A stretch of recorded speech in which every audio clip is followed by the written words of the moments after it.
მოგესალმებით ყველას. ქართული ფეხბურთის განვითარების ფონდი და Sports Production Studio წარმოგიდგენთ ფანების ლიგის მესამე სეზონს.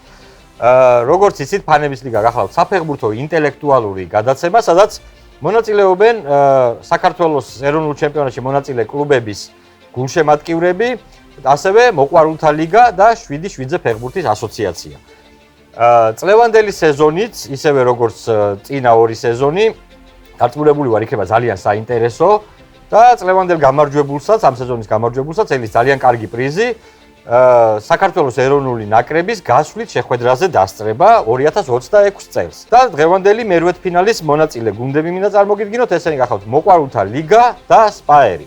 მაშ ასე დავიწყებ მოყვარულთა ლიგით და წარმოგიდგენთ მათ გოგა მაჭარაშვილი და ტატო ჩარეკიშვილი. როგორ ხართ, მეგობრებო? რა ხდება თქვენსკენ ტრადიციულად ვიწყებ ხოლმე? ამ მოკლე მიმოხილვით რა ხდება თქვენ სფეროში? მოგესალმებით, როგორც მოგეხსენებათ, მე-10 საიუბილეო სეზონი გვაქვს მოყვარულთა ლიგაში. სამეტაპიანი ტურნირი გვაქვს, მუნიციპალური ეტაპი მორჩით, რეგიონული ეტაპი აქტიურ ფაზაშია და თბილისის ლიგებთან ერთად დასავლეთის სუპერლიგაც დაწყებულია და ბრძოლა მიმდინარეობს ფინალური ეტაპის, დასკვნითი ეტაპის საგზურებისათვის და ძალიან დაძაბული და უკომპრომისო ბრძოლები მიმდინარეობს. შვენიერი. და სპაერის მოთამაშეები ბადრი ტეტუნაშვილი და ირაკლი ყაველაშვილი. მოგესალმებით ბიჭებო, თქვენსკენ რა ხდება, თქვენს გითხარით? მოგესალმებით, მოგეხსენებათ შარშან თასის შემდეგ უკვე მოახერხეთ ევროთასებზე გასვლა და პირველი ეს ვთქვათ ისტორიული შეხვედრა ჩავატარეთ. მიუხედავად იმისა, რომ ძალიან ძლიერი გუნდი იყო, მაინც ასე თუ ისე წინააღმდეგობა გაუწიეთ. ეხლა მთლიანად გადართულები ვართ უკვე ეროვნული ლიგა 2-ის ჩემპიონატზე და იმედი მაქვს წელსაც რაღაც ისტორიაში პირველად უმაღლესი ლიგის საგზურს მოვიპოვოთ. წარმატებებს გისურვებთ რაღაც თქმა უნდა ფეხბურთსაც და ორივე გუნდს წარმატებას გისურვებთ დღევანდელ თამაშშიც. თამაში ძირითადად არ შეცვლა პატარა ცვლილება გვაქვს, რომელსაც უკვე შემდეგ გეტყვით. დანარჩენი ვიწყებთ უცხოური ტურით. ხუთი შეკითხვა იქნება უცხოურ ფეხბურთზე. გამოსაცნობი იქნება უცხოური ფეხბურთელი, ამ წვრთნელი ან ასე შემდეგ კლუბი ან ნაკრები და რაც თავარია, გვახსოვს ალბათ რომ დასწრებაზე არის, ესე იგი ვინც პირველი დააჭერს, ის პასუხობს, რომელიც ღილაკიც აინთება, ის პასუხობს პირველი. თუ არა და მოწინააღმდეგეს აქვს ასევე შანსი, რომ მე თუ არასწორი პასუხი იქნება, უპასუხოს ბოლომდე მოისმენოს შეკითხვა და უპასუხოს. მაშ ასე შეგვიძლია დავიწყოთ მერვედფინალური შეხვედრა მოყვარულების სპაერი, პირველი ანუ უცხოური ტურის პირველი შეკითხვა. მამამისი ორჯერ დაასახელეს ლა ლიგის საუკეთესო მეკარე. თვითონ კი საუკეთესო გოლკიპერის წოდება სამჯერ მოიგო, ოღონდ პრემიერ ლიგაში. მამამისის მსგავსად მანაც ითამაშა ჩემპიონთა თასის ფინალში, თუმცა ვერც მან აღმართა თასი. სამაგიეროდ მამისგან განსხვავებით მთავარი სანაკრებო ტიტულები მოიგო. 2010 წელს მსოფლიო ჩემპიონი გახდა, 2008 და 2012 წლებში კი ევროპისა. ოღონდ ძირითადი გოლკიპერი არც ერთ ტურნირზე არ ყოფილა. ხანგრძლივი კარიერის დააჭერეს მოყვარულებმა და ასრეს ისმეთ რეინა სწორი პასუხია და პირველი ქულა მოყვარულებს გილოცავთ რაღაც თქმა უნდა. აქეთაც რაღაც მე მგონი თქვენს უკვე აჭერდით ხო? კი ბატონო, განვაგრძოთ მეორე შეკითხვა. ის ერთ-ერთი პირველი იტალიელია, რომელიც სათამაშოდ საუდის არაბეთში წავიდა. ტიტულებით დახუნძრული კარიერა 2000 წელს დაასრულა ალ-იტიჰადში. 90-იან წლებში ეს ჩინებული ნახევარმცველი მილანის ერთ-ერთი ლიდერი გახდა და კლუბთან ერთად ბევრი ტიტული მოიგო. სკვადრაძორას შემადგენლობაში 1990 წელს მსოფლიო ჩემპიონატის ბრინჯაოს მედალი, 94 წელს კი ვერცხლი მოიგო. 2006 წლის შემოდგომით, როცა მსოფლიო ჩემპიონი იტალია თბილისს ეწვია, ნაკრების მთავარი მწვრთნელი სწორედ ის გახდა. ისმეთ, ისე დონადონი? დონადონი სწორი პასუხია და 2-0 დაწინაურდა დონადონი კი არა და დაწინაურდა მოყვარულთა გუნდი. მესამე შეკითხვა. ამ ვეტერანი მწვრთნელის ოფიციალური სახელი ალოისის პაულუს მარია, მაგრამ მთელი მსოფლიო სულ სხვა სახელით იცნობს. დიდი ვერაფერი ფეხბურთელი იყო, როტერდამის სპარტას ვერ გაცდა, თუმცა როგორც მწვრთნელმა უამრავი ტიტული მოიგო. ნიდერლანდების ნაკრებს კი მსოფლიოს 3 ჩემპიონატზე უხელმძღვანელა, მათ შორის კატარში, სადაც უხუცესი მწვრთნელი გახდა. მისი მეტსახელია რკინის ტიტანი. ისევ მოყვარულები? არ ვარ დარწმუნებული, მაგრამ დიდ ადვოკატი. არ არის ადვოკატის სწორი პასუხი, თქვენ ხო არ გაქვთ ვერსია?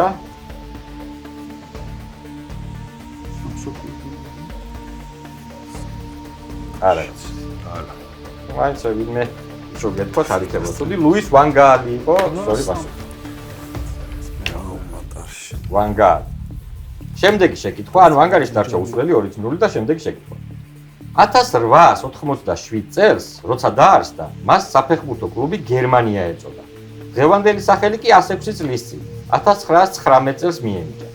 მისი საუკეთესო პერიოდი 70-იანი წლების მეორე ნახევარი და 80-იანი წლების დასაწყისი. იმ წლებში გუნდმა არაერთი ტიტული მოიგო, მათ შორის ჩემპიონთა და თასების მფლობელთა თასები. ისევ მოყვარულებმა დაასწრეს, აი გასწრებენ წავედი. მიუხედავად ბოთლის ბოლოს.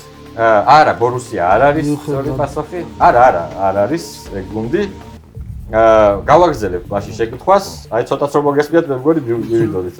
მათ შორის ჩემპიონთა და თასების მფლობელთა თასები. 1979 წელს ჩემპიონთა თასის მერვედფინალში ეს კლუბი თბილისის დინამოსაც შეხვდა. შარშანდელ ევროზე კი საქართველოს ნაკრები ჩეხეთს ამ კლუბის სტადიონზე დაუპირისპირდა. ჰამბურგის სწორი პასუხია.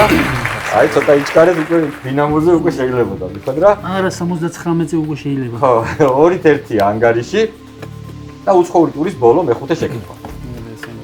სოფლიოს ხუთგზის ჩემპიონ ბრაზილიას ისტორიაში 88 ქვეყნის ნაკრებთან უთამაშია. აქედან 86 სელესაომ თუნდაც ერთხელ დაამარცხა. ამ გუნდთან კი 4 თამაშიდან ერთიც ვერ მოიგო. მოყვარულები? ეს უნდა იყოს ნორვეგია. ნორვეგია სწორი პასუხია, დიახ, ესეა, ბრაზილიის ნაკრებს არასდროს მოუგია ნორვეგიის ნაკრებთან. ასე გამოვიდა. 3-1 ანგარიში, ამით უცხოური ტური დასრულებულია. წინ კიდევ ძალიან ბევრი კითხვა გვაქვს და გადავდივართ ფოტო ტურზე. ფოტო ტური პირველი ეტაპი გახლავთ 3-4-ზე ფოტო, ანუ წარმოდგენილი იქნება რაღაც ფეხბურთელის, რაღაც პატარა მომენტი იქნება, მთლიანად არ გამოჩნდება კადრში, რაღაც პატარა რაღაც მეოთხედი ან მესამედი იქნება და თუ გეცოდინებათ შეგიძლიათ დააჭიროთ, თუ არა დაველოდოთ უკვე 5 წამის შემდეგ კიდევ მეორე ნაწილიც გამოჩნდება. კარგით, მაშ ასე ფოტო ტურის პირველი შეკითხვა. 3-4-ზე ფოტო. დააჭირეს ფაერმა? ია ტურე სწორი პასუხია. ეს არის ია ტურე. ნახევარი არის. კი ბატონო, სწორი პასუხია ნამდვილად და 3-2 ანგარიში. შემდეგი შეკითხვა უკვე გახლავთ საერთაშორისო მატჩი, რაიმე ისეთ ცნობილი საერთაშორისო მატჩიდან. ძირითადად არის ხოლმე მაინც სოფლიო ჩემპიონატიდან მატჩები და ნახოთ აქაც რაღაც ფრაგმენტი გამოჩნდება ფოტოს. დააჭირა მოყვარულებმა ინგლისი ორი ნაკრები უნდა მეთქათ ვინ და ვინ თამაშობს. ინგლისი არგენტინა. ინგლისი არგენტინა სწორი პასუხია. გალალბეძე თუ შორტების შორტის ფერი, ხო, მართალია კი ბატონო. შეიძლებოდა ცნობა 1986 წლის ცნობილი მატჩი. მერტისკელი. კი ბატონო. 4-2 ანგარიში და ახლა უკვე ორქულიანი კითხვაა, ვინაიდან ეს არის ქართულ ფეხბურთს შეეხება ეს ფოტო მეგობრებო და საქართველოს ნაკრების თამაში, ვის ეთამაშება საქართველოს ნაკრები ამ ფოტოზე, ეს უნდა გამოიწვიოს. აუ, პირველი ფრაგმენტი ნახოთ. ისევ მოყვარულებმა დააჭირეს. აბა გისმენთ.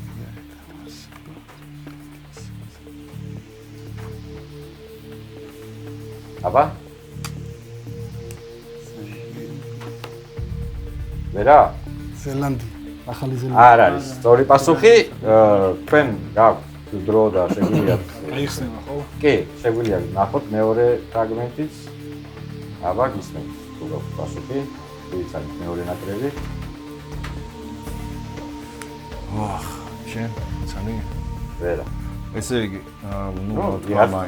გიბრალტარი. არა, სწორად ბელარუსის ნაკრები არის. შავი ფორმას, აი, მეც არ ვიცი.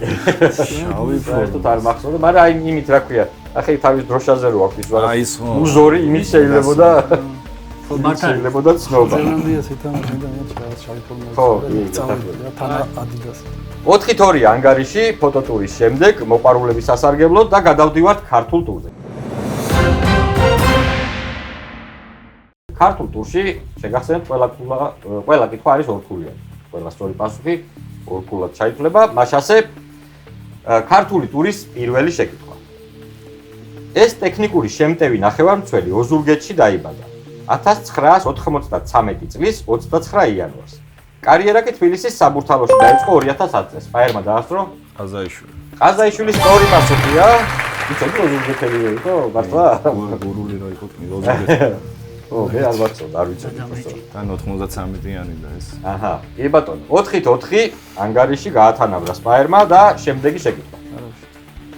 ამ თავდამსხმელმა ეროვნულ ნაკრებში ჩატარებულ მეორე თამაშში დუბლი შეასრულა. 1999 წელს 2 გოლი გაუტანა ესტონეთს. საერთო ჯამში ჯვაროსანთა შორის 24-ჯერ ითამაშა და 5 ბურთი შეაყო. გაცილებით შედეგიანი იყო საკლუბო დონეზე, სადაც უამრავი გოლი გაიტანა. მათ შორის ქუთაისის ტორპედოს, თბილისის დინამოს, წყალტუბოს სამგურარის და რამდენიმე რუსული კლუბის მაისური. ის რუსეთის ჩემპიონიცაა მოსკოვის ლოკომოტივის შემადგენლობაში, მოყვარულმა დაასწრეს. აშვეთია სწორი პასუხია, მიხეილ აშვეთია იყო პასუხი და 6-4 გახდა ანგარიში. მესამე შეკითხვა ქართული ტურის. ჩვენი ეროვნული გუნდის ისტორიაში ის პირველი მეკარეა, რომელსაც ჰეტ-ტრიკი გაუტანეს. ეს 1996 წლის მარტში მოხდა რუმინეთში 0-5 წაგებული შეხვედრის დროს. მოყვარულებმა და აკაკიდევათ. დევაძე სწორი პასუხია, დევაძე იყო სწორი მაგდროს პირველი მეკარე საქართველოს ნაკრების და 8-4 ანგარიში. შემდეგი შეკითხვა. თუ თბილისის დინამოს 1964 წლის შემადგენლობა კარგად გახსოვთ, მაშინ ამ ოქროს ბიჭის ვინაობასაც იოლად გამოიცნოთ. ის გახდათ პირველი, რომელმაც საბჭოთა კავშირის ჩემპიონის თასი ჩაიბარა. დინანუ ქართველთაგან რა თქმა უნდა. დინამოში 17 წლის ჩაირიცხა, კარიერა კი 30 წლისამ დაასრულა. 1967 წელს. 1971 წლის 15 ოქტომბერს 34 წლის ასაკში დაიღუპა თბილისში მომხდარ ავარიას შეეწირა. მოყვარულებმა იამანიძე სწორი პასუხია დაგასწრეს ისე 10-4 ანგარიში და ქართული ტურის ბოლო ორქულიანი შეკითხვა. 90-იანი წლების ერთ-ერთი ყველაზე ხმაურიანი სკანდალი ამ კლუბს უკავშირდება, რომელიც პირველი ქართული გუნდი იყო, რომელმაც ფეხბურთელებს პროფესიული კონტრაქტები გაუწევდა. ისევ მოყვარულებმა დაასწრეს თბილისის მეტი. რეტების სწორი პასუხია. კი ბატონო, აი ზედიზედ გამოვიცანეთ ესე იგი 4 შეკითხვა და 12-4 ანგარიში. მეგობრებო, გული არ გაიტეხოთ, წინ კიდევ გვაქვს ბევრი ეტაპი, უბრალოდ 2 ტური, რომელშიც კიდე არის ბევრი კითხვა, ასე რომ ყურადღებით 12-4 ანგარიში და გადავდივართ ახალ რუბრიკაზე. ახალი რუბრიკა გახლავთ სარბიელის არქივი, ასეთი რუბრიკაა, ყველასთვის საყვარელი გაზეთი სარბიელი, კარგად გვახსოვს ალბათ. და მე შემოგთავაზებთ ხოლმე პატარა ამონარიც რაღაც სტატიიდან და შემდეგ დავსვა კითხვა თქვა რომელი ფეხბურთელის ციტატა ან რომელ გუნდებს ეხება ან ასე შემდეგ, მოკლედ აი ამ მასალასთან დაკავშირებული კითხვა იქნება. პირველი შეკითხვა არის ერთქულიანი, რადგან უცხოურ ფეხბურთზე, მეორე შეკითხვა გახლავთ ორქულიანი. ჯანლუკა ვიალიმ გუნდის საჩემპიონო ჭიდილს ჩამოაშორა. ის გუნდი, რომელსაც ტიტულისთვის საბრძოლველად მომამზადებდა. მისმა მოსვლამ ორ თამაშში გადაუსვა ხაზი ყველაფერს. სეზონი რომ იწყებოდა ვუთხარი. ცდებით, თუ გონიათ რომ ჩემპიონობა მანჩესტერის ან ლივერპულის დამარცხებით მიიღწევა. ჩემპიონები მაშინ გახდებით, როცა პატარა კლუბებთან არ დაკარგავთ ქულებს. და ასევე ვუთხარი, თქვენ ქვეყნის საუკეთესო გუნდი ხართ. ლუკამ კი მოახერხა და ლესტერთან წააგო. ვის ეკუთვნის ეს სიტყვები? ისი სიტყვები შეიძლება იყოს ისმენ? კლაუდიო რანიერი. რანიერი არ არის სწორი პასუხი და თქვენ გაქვთ რომ ანუ ჯანლუკა ვიალიმ გუნდის საუკეთესო საჩემპიონო ჭიდილს ჩამოაშორა და ვიღაცა იყო გამწარებული ამაზე. ისმენთ ალბათ თუ გაქვთ პასუხი? არ არის პასუხი, როგორც ხედავ, ჩელსი იყო და მწვრთნელი ვინა ჩელსი. რუდ გულიტი იყო, სწორი პასუხი, ანუ ჩელსის მცველი იყო, წავიდა მე ვიალი დაანაცვლა და იყო გაბრაზებული. კი ბატონო, ანგარიში უსველია 12-4 და მეორე უკვე ქართულ ფეხბურთს ეხება. ვაჩვენოთ თუ შეიძლება ფოტო, ეს არის პირველი გვერდი სარბიელისა 1999 წლის 30 აპრილის სარბიელი 1-7 ქართული ფეხბურთის პოლარული ღამე. აქ ანგარიში გააქვთ პასუხი. კი ბატონო, რომელ ნაკრებთან წაგებებს, ანუ ეს არის ეროვნული და ახალგაზრდული ნაკრებების დაჯამებული შედეგი, რომელ ნაკრებთან წაგებას ეხება ეს? ორი ნაკრებზე ეს? კი ბატონო. ანუ 7-1 საბოლოო ჯამში. ხო, ანუ ორი ნაკრები. რომელი წელია? 1999 წლის 30 აპრილს გამოვიდა ეს სარბიელი. აბა გისმენთ. პოლონეთის ნაკრები. პოლონეთი. არ არის სწორი პასუხი პოლონეთი, ანუ ახალგაზრდულმა და ეროვნულმა წააგეს ორივე წააგო თამაში ერთ დღეს თუ დღის გამოთვლებით და საბოლოო ანგარიში იყო 1-7 1999 აპრილში ახალგაზრდული მაშინ შევარდნეზე თამაშობდა ხოლმე ასოზე გავიზარდე და ერთი კი ბატონო 7-1 გისმენთ აბა 99-ში იტალიას არა, ნორვეგია, სწორი პასუხი. 0-3 წავაგეთ ზუსტად შევარდენზე ნორვეგიასთან და 1-4 წავაგეთ მერე ეროვნული ნაკრებების თამაში. კი ბატონო, ანგარიში დარჩა უცვლელი 12-4. კარგი და 12-4 ანგარიში, თუმცა ჯერ ყველაფერი წინ არის, იმიტომ რომ დაგვშა სათამაშო ქალაქობანა და გვინახავს აქ დიდი სხვაობით დაკაჩული თამაშიც წინა სეზონში სხვათა შორის. ახლა გვაქვს ორი ტური ქალაქობანაში. პირველ ტურში, ესე იგი, ანუ ის უბრალოდ რომ წერდით ხოლმე ასოებს ის აღარ იქნება, უბრალოდ რომ ამოდიოდა ასოები და ჩვენი წერით ის აღარ იქნება, პირდაპირ რაღაც ასო ამოვა და პირდაპირ დავსვავ შეკითხვებს. ასობგერა B. მაშასე, პირველი შეკითხვა, რომელიც ეხება ნაკრებს. ეს ევროპული ნაკრები საქართველომ ბოლო 3 შეხვედრაში ორჯერ დიდი ანგარიშით დაამარცხა. ეს ევროპული ნაკრები საქართველომ ბოლო 3 შეხვედრაში ორჯერ დიდი ანგარიშით დაამარცხა. კლუბი. ეს კლუბი ყველაზე ჩრდილოური გუნდია, რომელმაც ჩემპიონთა ლიგაში ითამაშა. ახლანდელი სეზონიც ითვლება. ეს კლუბი ყველაზე ჩრდილოური გუნდია, რომელმაც ჩემპიონთა ლიგაში ითამაშა. უცხოელი ფეხბურთელი. ეს გერმანელი ფეხბურთელი თამაშის შესვენების დროს ხშირად ეწეოდა სიგარეტს. გასოზე უცხოელი ფეხბურთელი, ანუ გერმანელი ფეხბურთელი, რომელიც თამაშის შესვენებისას ხშირად ეწეოდა ხოლმე სიგარეტს. ქართველი ფეხბურთელი. ის თბილისის დინამოს ისტორიაში პირველი მთავარი პენალტისტი იყო. თბილისის დინამოს ისტორიაში პირველი მთავარი პენალტისტი იყო ეს ფეხბურთელი. დამწვრთნელი. ამ მწვრთნელის ხელმძღვანელობით ჩეხეთმა 2004 წელს ევროპის ნახევარფინალში ითამაშა, ევროპის ჩემპიონატის ნახევარფინალში ითამაშა. ამ მწვრთნელის ხელმძღვანელობით ჩეხეთმა 2004 წელს ევროპის ჩემპიონატის ნახევარფინალში ითამაშა. მაშასე სად ვარ თუ ვერ დავასრულებ ბოლომდე. კარგი.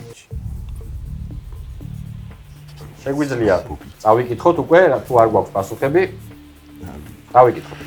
მივყვეთ 12-4 ანგარიში, ესე იგი, თუ ერთი და იგივე პასუხები გიწერიათ, თითო ქულა, თუ არასწორი, თუ არც ერთი არ გიწერიათ, ანუ თუ არასწორად გიწერიათ, შესაბამისად 0 ქულა და მეტოქეს 3 ქულა. ევროპული ნაკრები, რომელიც საქართველოს ბოლო 3 შეხვედრაში ორჯერ დიდი ანგარიში დაამარცხა. ის კამერებს ვაჩვენოთ თუ შეიძლება რა გიწერია. დავაფიქსიროთ კამერებში. კაი, ნაკრები, რომელიც დიდი ანგარიში დავამარცხეთ. ბულგარეთი, სწორი პასუხია, თითო ქულა დაგემატათ 13-5 ანგარიში. ყველაზე ჩრდილოური გუნდი, რომელიც ჩემპიონთა ლიგაზეა, ბოდოგლინტის. სწორი პასუხია, რა თქმა უნდა, და ძალიან მქონდა სხვათა შორის ამ გუნდს, ძალიან კარგ ფეხბურთს თამაშობენ, შინ განსაკუთრებით. 14-6 ანგარიში. გერმანელი ფეხბურთელი, რომელიც ეწეოდა ხოლმე სიგარეტს შესვენებებისას, თუ გახსოვთ. ბასლერი არის, ბასლერი იყო ცნობილი, მაგამბი. ქართველი ფეხბურთელი, ხო არც ერთ ეგრეს 3-6 დარჩა. ქართველი ფეხბურთელი, რომელიც პირველი სტატიანი იყო, მთავარი პენალტისტი იყო. თქვენ არ გაიგეთ? ბერძენიშვილი, მიხეილ ბერძენიშვილი ითვლება პირველ მთავარ პენალტისტად და მწვრთნელი, რომელმაც ჩეხეთი 2004 წლის ნახევარფინალში ათამაშა. ბონეკი. არ არის, ბრუკნერი არის, კარელ ბრუკნერი არის. სწორი პასუხი, ანუ ანგარიში დარჩა 13-6, 14-6 ბოდიში და შემდეგი ეტაპი ქალაქობანაში, ეს არის უკვე ის ეტაპი, სადაც ასო არ ვიცით რა ასოზე იწყება, უბრალოდ ყველა პასუხი ერთი და იგივე ასოზე იწყება. მე ვსვავ კითხვებს და თქვენ წერთ პასუხებს. ბასლერი ქონდა. მაშასე დავიწყოთ ნაკრები, რომელმაც მსოფლიოს სადებიუტო 1966 წლის ჩემპიონატი მესამე ადგილზე დაასრულა. ნაკრები, რომელმაც მსოფლიოს სადებიუტო ჩემპიონატი 1966 წელს მესამე ადგილზე დაასრულა. კლუბი ესტონური კლუბი, რომელთანაც თბილისის დინამო ევროპა ლიგის პირველივე ეტაპზე დამარცხდა 2022 წელს პენალტების სერიაში. ესტონური კლუბი, რომელთანაც დინამო 2022 წელს ევროპა ლიგის პირველი ეტაპზე დამარცხდა. უცხოელი ფეხბურთელი, ესპანეთში დაბადებული არგენტინელი შემტევი, რომელიც იტალიის კომოს ლიდერია. ესპანეთში დაბადებული არგენტინელი შემტევი, რომელიც იტალიის კომოს ლიდერია. ქართველი ფეხბურთელი. ზესტაფონში დაბადებული ეს ფეხბურთელი 1964 წელს თბილისის დინამოსთან ერთად საბჭოთა კავშირის ჩემპიონი გახდა. ზესტაფონში დაბადებული ეს ფეხბურთელი 1964 წელს თბილისის დინამოსთან ერთად საბჭოთა კავშირის ჩემპიონი გახდა. და მწვრთნელი. საფრანგეთის ნაკრების მწვრთნელი, რომლის ხელმძღვანელობით გუნდმა ევრო 1992-ის შესარჩევ ტურნირში ყველა თამაში მოიგო. ანუ საფრანგეთის ნაკრების მწვრთნელი, რომლის ხელმძღვანელობით ნაკრებმა ევრო 1992-ის შესარჩევ ტურნირში ყველა თამაში მოიგო. მაშ ასე დასრულდა ქალაქობანას ეს ეტაპიც და ვაჩვენოთ კამერებს თუ შეიძლება. კი ბატონო, 96 ანგარიში შეგახსენებთ და დავიწყოთ. ნაკრები, რომელმაც მსოფლიოს სადებიუტო ჩემპიონატი მესამე ადგილზე დაასრულა. არ გიწერიათ? პორტუგალია, სწორი პასუხი 3 ქულა დაგემატათ 76. ესტონური კლუბი, რომელთანაც თბილისის დინამო აიდე სამწუხაროდ გვახსოვს ყველას ცუდად. 18-ით 7 ანგარიში. უცხოელი ფეხბურთელი, ესპანეთში დაბადებული არგენტინელი შემტევი კომოს ლიდერი. არ გიწერიათ. პასი სწორი პასუხია, ოღონდ ნიკო ქვია თუ არ ვწდები. მაგრამ პასი არის სწორი პასუხია, შესაბამისად ვერ მოგედავები. ესე იგი 21-ით 7 ანგარიში. თან პასი პაბლო დაწერა. ქართველი ფეხბურთელი, ანუ ზესტაფონში დაბადებული, რომელიც 1964 წელს გახდა ჩემპიონი. პეტრიაშვილი თქვენ არ გაქვთ, ხო? პეტრიაშვილის სწორი პასუხია, კიდევ 3 ქულა დაგემატათ. და მწვრთნელი, რომლის ხელმძღვანელობითაც საფრანგეთის ნაკრებმა მოიგო ყველა თამაში 92 შესარჩევში. პლატინი, მიშელ პლატინი იყო სწორედ საფრანგეთის ნაკრების მწვრთნელი, რომელმაც მოიგო და შესაბამისად გილოცავთ თქვენ მოყვარულთა ლიგას პირველ ეტაპზე გამარჯვებას. ძალიან დიდი მადლობა თქვენ ბიჭებო. ნამდვილად კარგი თამაშისთვის. ანგარიში იყო 27-7, ხო თუ არ ვცდები? ანგარიში 27-7. დიდი მადლობა სპაიერს, ნამდვილად უბრალოდ ბოლოს ცოტა ბოლოს აღარ გიყოთ. ხშირად დაგასტრეს ბიჭებმა, ამასაც ვხედავდი და ბოლოსაც უკვე ქალაქობანაში ცოტა აღარ გიყოთ ძალა, ასე ვთქვათ. მაგრამ რა თქმა უნდა, წარმატებას გისურვებთ, კარგად ითამაშეთ ნამდვილად, რამდენიმე ძალიან კარგი პასუხი ჰქონდათ. თქვენ წარმატებას გისურვებთ უკვე მეოთხედ ფინალში, მეგობრებო. კიდევ ერთხელ შეგახსენებთ, რომ ჩვენი პროექტის წამდგენია ქართული ფეხბურთის განვითარების ფონდი და Sports Production Studio. ჩვენი ჩემპიონატის, ჩვენი სეზონის გამარჯვებული გუნდი კი გაემგზავრება 2026 წელს საქართველოს ეროვნული ნაკრების რომელიმე გასვლით თამაშზე. დღეს ამით დაგემშვიდობებით, კარგად მზადდებოდეთ, შევხვდებით ერთმანეთს ერთ კვირაში.